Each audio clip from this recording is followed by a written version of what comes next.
Hello, everyone, and welcome to The Art of War, Chapter 2, Doing Battle. Someone suggested that I call this Monkey Monkey Literature Club. How do you guys feel about that? Feel like a little, little doki doki intro? I don't know, maybe we'll do it next time. Before we get started on Chapter 2, I wanted to clear up something. So last time, when we were talking about calculations, I mentioned that the Heaven and Earth section wasn't that important. And people were pointing out, like, what are you talking about, TFM? Heaven and Earth is extremely important. And if you don't remember, Heaven and Earth is basically the seasons, the time of day, hot or cold. And then Earth was like near or far, well defended or open, narrow, and so forth. And these are incredibly important when you're talking about a specific battle. So if you think about, like, the movie 300 or the Battle of Thermopylae, that was all based on Heaven and Earth. The Spartans chose the pass of Thermopylae to funnel the Persians in so they could basically mow them down by the thousands, even though they had very few soldiers to work with. So Heaven and Earth is very important when it comes to actual war. The reason why I didn't spend too much time on it, and I said it wasn't that important, was because when it comes to a general concept, there's really not much to say about it. Obviously, when you're going to engage in battle, you need to know what the weather's going to be, the time and the place of the battle, the elevation, the terrain, all that stuff, high ground. That's all extremely important for an actual battle. But that's pretty basic. There's really not much else to say. So that's why I kind of just glossed over it. But I didn't want to imply that it's never useful. But, I'm not just talking about actual war. I'm trying to apply the principles of the art of war towards, like, other things like, gynocentrism in society, not just actual physical combat. So that's why I didn't want to spend too much time on that, and that's why I said it wasn't that important. Don't read into that too much. Obviously, it is important when it comes to real war. All right. So, hopefully that cleared things up. So, Chapter 2, Doing Battle. Now, again, this first sentence of the chapter is one of those examples of things that really aren't that important in a general sense, but it does demonstrate a point. So, I'll just read it. It says, quote, "Generally, the requirements of warfare are this way. 1,004 horse chariots, 1,000 leather chariots, 100,000 belted armor, transportation provisions 1,000 kilometers, the distribution of internal and on-the-field spending, the efforts of having guests, materials such as glue and lacquer, tributes in chariots and armor will amount to expenses of 1,000 gold pieces a day." So, specifically, this is great if you want to know about, like, how ancient China, waged war. But in a modern context, who cares?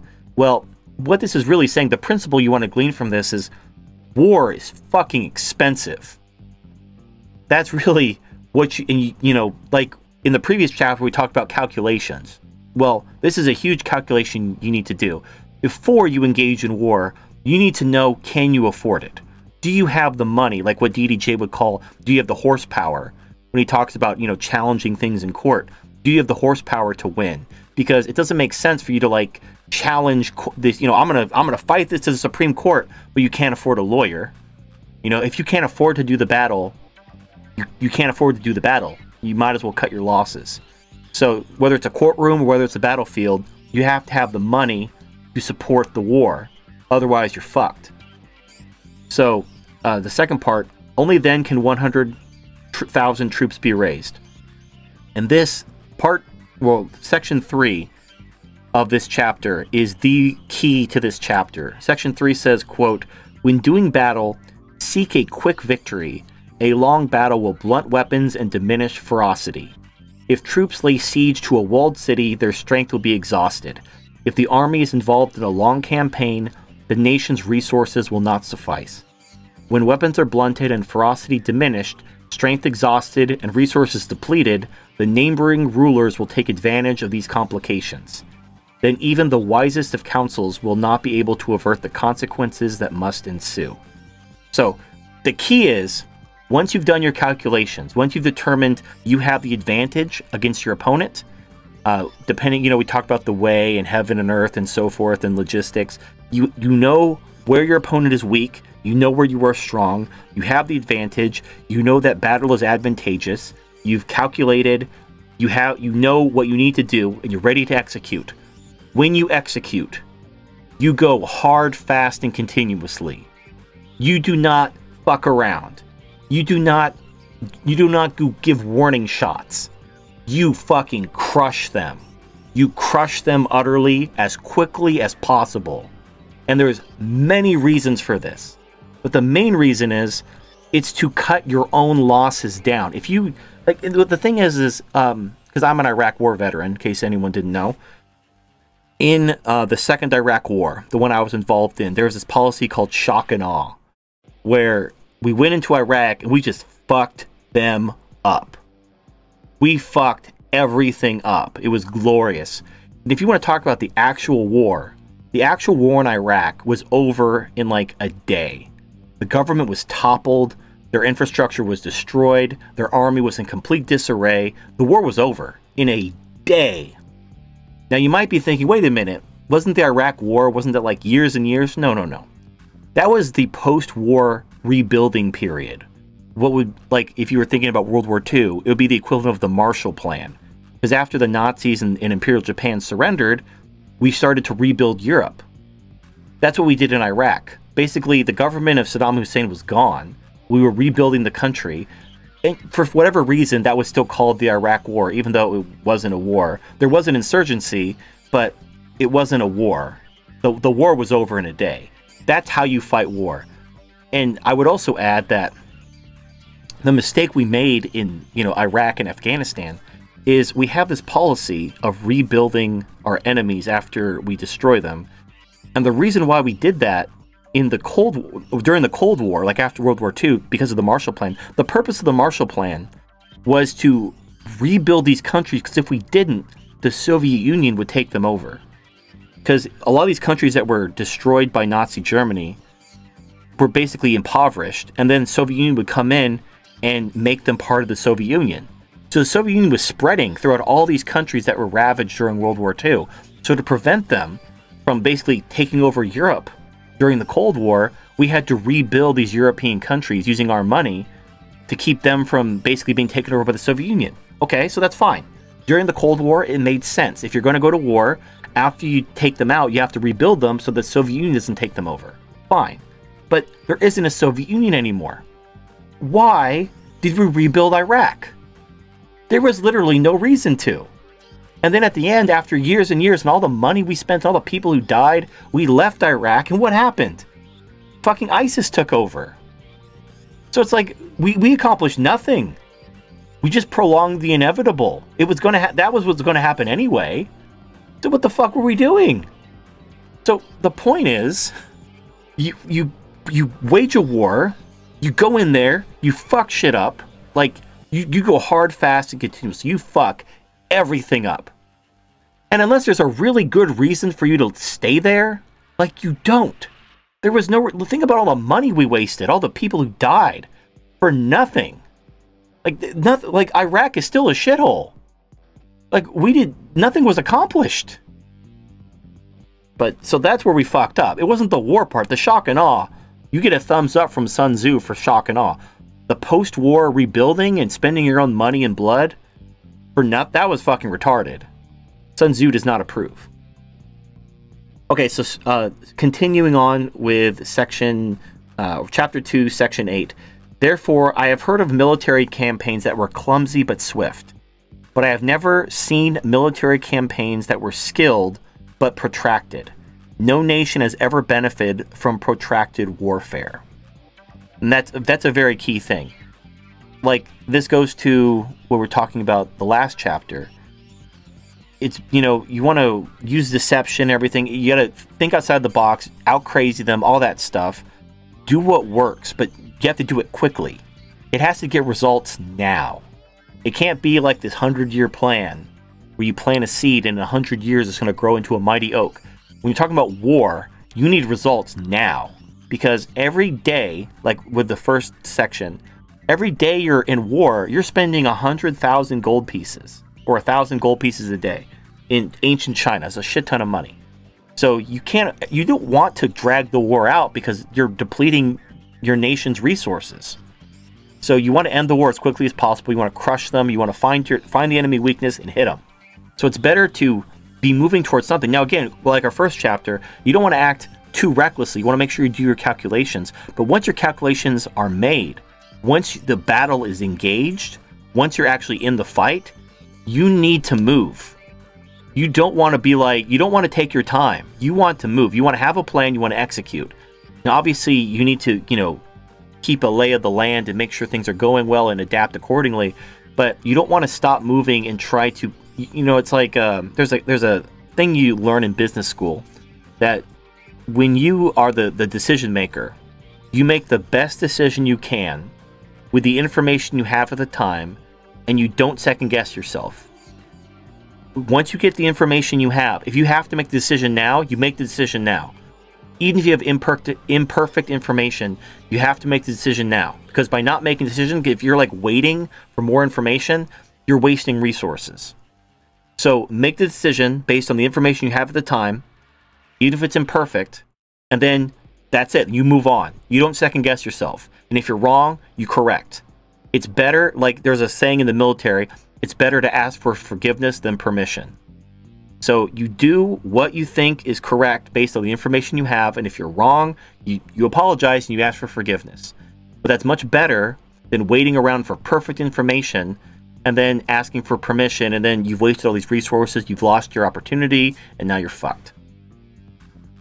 Alright, section 9. It says, therefore, if one is not fully cognizant of the dangers inherent in doing battle, one cannot fully know the benefits of doing battle.